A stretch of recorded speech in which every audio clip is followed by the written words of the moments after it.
Hey guys, welcome back to the channel. Today we're going to be doing a different type of video. I want to talk about a book series that I have been binging recently in the past month and a half called Dungeon Crawler Carl. It's by Matt Dinniman and narrated by Jeff Hayes, which has just taken over my free time recently as it is amazing. So yeah, a little bit of a different video. I'll be talking over this RoboQuest gameplay, and yeah, so let's get into it. So like I said, this is a book series actually. Dungeon Crawler Carl is a literary RPG, which is kind of like a video game in a book where characters have progression, stats, strength, intelligence, all that good stuff. But it's not overwhelming. It kind of takes a back foot to most of the character development and the story.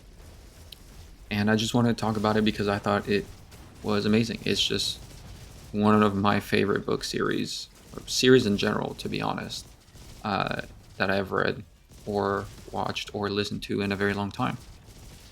So I just wanted to kind of talk about it and maybe get a couple people hooked on it or to check it out. And yeah, so what is Dungeon Crawler Carl? Now, there's not going to be any spoilers in this. I'll have to give the base premise of the book, which is revealed in the first chapter. So it's nothing crazy. The premise of the book is that Earth is taken over by an alien invasion of some sort, and humanity as a whole is shoved into a dungeon. But that dungeon turns out to be like a reality show for billions and billions and billions and trillions of alien races around the world. So that's the basic premise. Where the video game logic and stat points comes in is because of the dungeon. Obviously, it's a game show, so they get to level up and they get gear and they get all that. But yeah, that's the basic premise. We have two main characters that are a focus of the book, which is Carl himself, hence the name Dungeon Crawler Carl, and his cat princess Donut, who is a cat. That's basically the premise of it. It sounds pretty simple, and I don't want to get into too many spoilers, but there are 7 books in the series currently, and the author said that 10 is what he has planned. Now, another part of this book that is amazing is, like I said earlier, the audio narration on Audible or Sound Booth Theater, I believe is Jeff Hayes' company. It's just simply amazing. I haven't heard any narration like that ever. The character voices are insane. I did not realize that it was just one guy doing the character voices, which was Jeff Hayes for all the characters. I thought they had a cast of multiple people. Uh, Female voices, male voices, alien voices, accents are just literally insane. And I don't know if I could listen to another audiobook, to be honest, that's not narrated by Jeff Hayes, because it has literally turned this type of content into something else. It's more like you're listening to almost like a movie, but you're just listening to it. It's crazy. Now, with that being said, there is 2 versions of the books out so far for audiobooks. There is the Audible version that's narrated by Jeff Hayes by himself, and then there is another type of audio immersion tunnel, I think they're calling it, that is by Sound Booth Theater and Jeff Hayes' company, which they are doing sound effects and a whole cast of characters, so it's even more like a movie. But that's only through book 1. On Audible, all 7 books are narrated by Jeff Hayes normally. Now, like I said, this has been consuming my free time, and I have binged all 7 books, and I cannot recommend it enough. Unfortunately, I can't spoil anything that happens because there are so many stories. I just kind of want to go over why I like the book without spoiling anything. And I think I can stick to book one for this. I might get a little carried away, but anyways, that's just me rambling. All right, so I'm not gonna try to do any spoilers, but in case there are any spoilers, I'll put a spoiler warning here, just in case I accidentally say something that is a spoiler.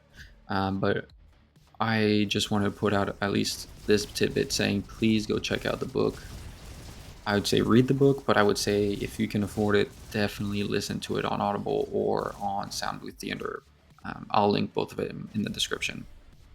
Because Matt Dinniman and Jeff Hayes have created something that is absolutely amazing.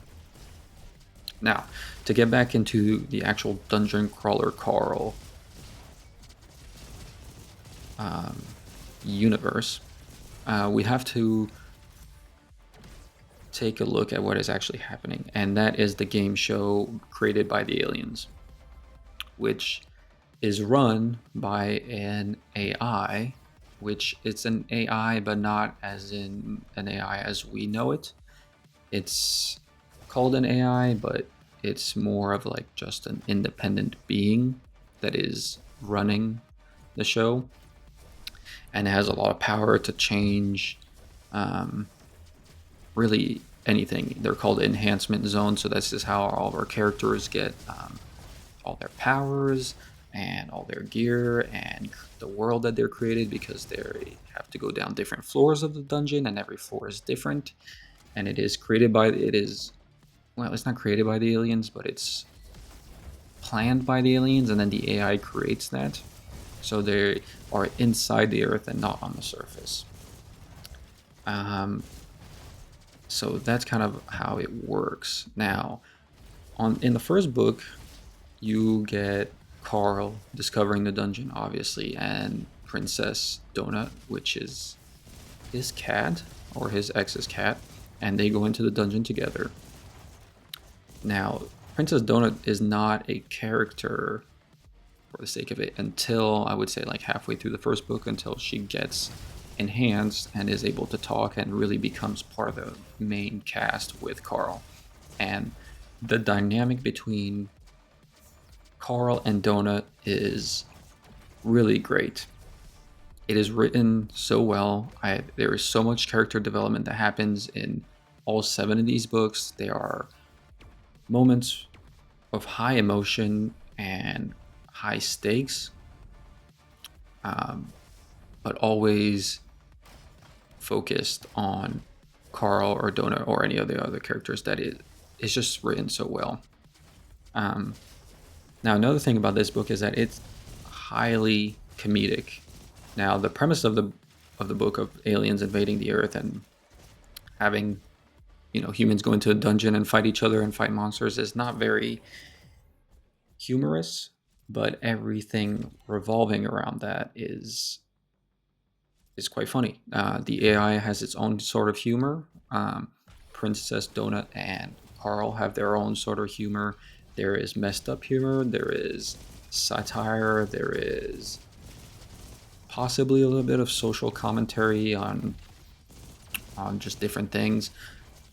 But the way that Matt Dinniman writes this, the humor can clash so hard with the severity of some of the scenarios, and they are always usually separate, which makes it that a serious moment can just be serious and doesn't have to be funny.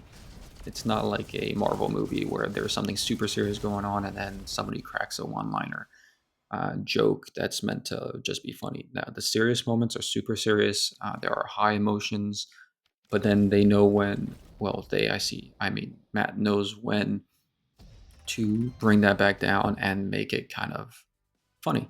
The humor isn't probably for everyone. There is some, um, let's say, foot fetish stuff from the AI that gets revealed pretty early on, but most of the humor is just funny stuff.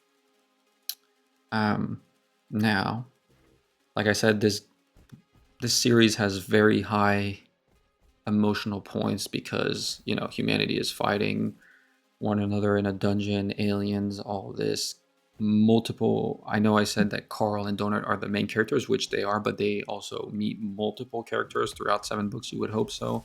That are either other humans that have descended into the dungeon or NPCs, which are non-playable non-playable characters or something like that in a video game. They're just created by the AI or indentured into the AI to, perform tasks or be just an NPC in the world, just to populate the world.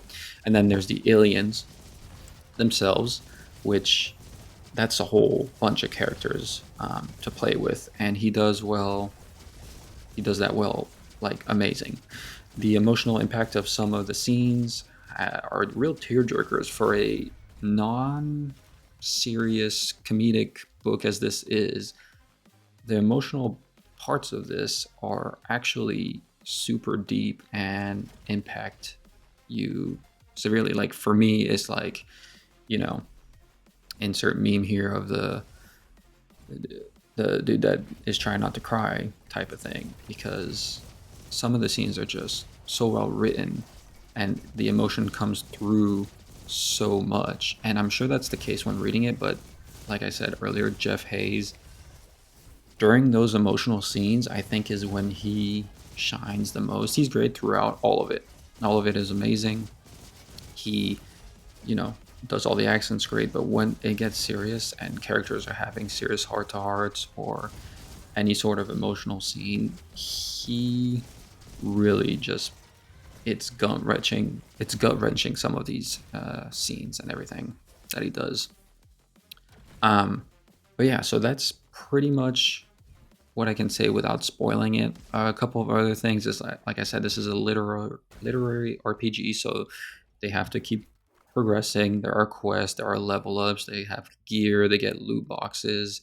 Um, you know, they they just it's pretty much a video game, but the stakes are high because they can actually die in the game, and if you die, you die.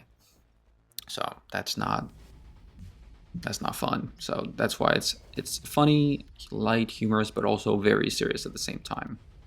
And with the main goal to try to survive the dungeon and escape it, which then involves a whole alien, subplot that becomes the main plot of why this is happening, how this is happening, how can they stop it. And Carl just has the determination to not fall into the trap of just being evil and getting as powerful as possible and not caring about other humans. Carl is a human and he cares about humans and he will try to save almost everybody. Not really a savior complex, but more of he has this one line that he says, "You will not break me." So you will not break me. He doesn't want to be broken by the game. He doesn't want to be broken by the AI. He doesn't want to do things that are not in humanity's favor, which gets him involved in many, many situations that you can think from 7 books, and there's to be 10. But anyways, that was just what I wanted to say. If you guys want a more in-depth, like spoiler, where I just kind of give my opinions about everything that happens, I can do that. That's fine. But I just want to make this quick video to say, please check it out. Check out Dungeon Crawler Carl. If you're not sold on paying for the Audible because it can be quite pricey, I would say listen to sample. Also go to soundbooththeater.com, which I'll link down below, and I think they give the first couple chapters for free, so you can kind of get a taste of how it's written, how it sounds. Like I said, the Sound Booth Theater version is like upgraded with sound effects and everything, but you can still kind of get a vibe for it. But yeah, I just wanted to get this out there because it's popular. Obviously, I didn't discover Matt Dinniman or whatever, but I don't think it's as popular as it should be. And I would love for an anime or anything to come out of this because it is such a good premise, and I really have not had a book I didn't love.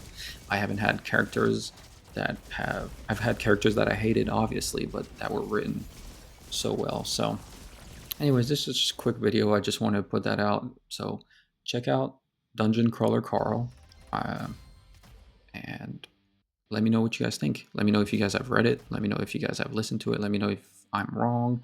Let me know if you want to hear more. And yeah, so leave a like, subscribe, comment definitely comment. I want to hear what you guys think about Dungeon Crawler Carl. And I'll catch you guys in the next one. Thanks. Bye.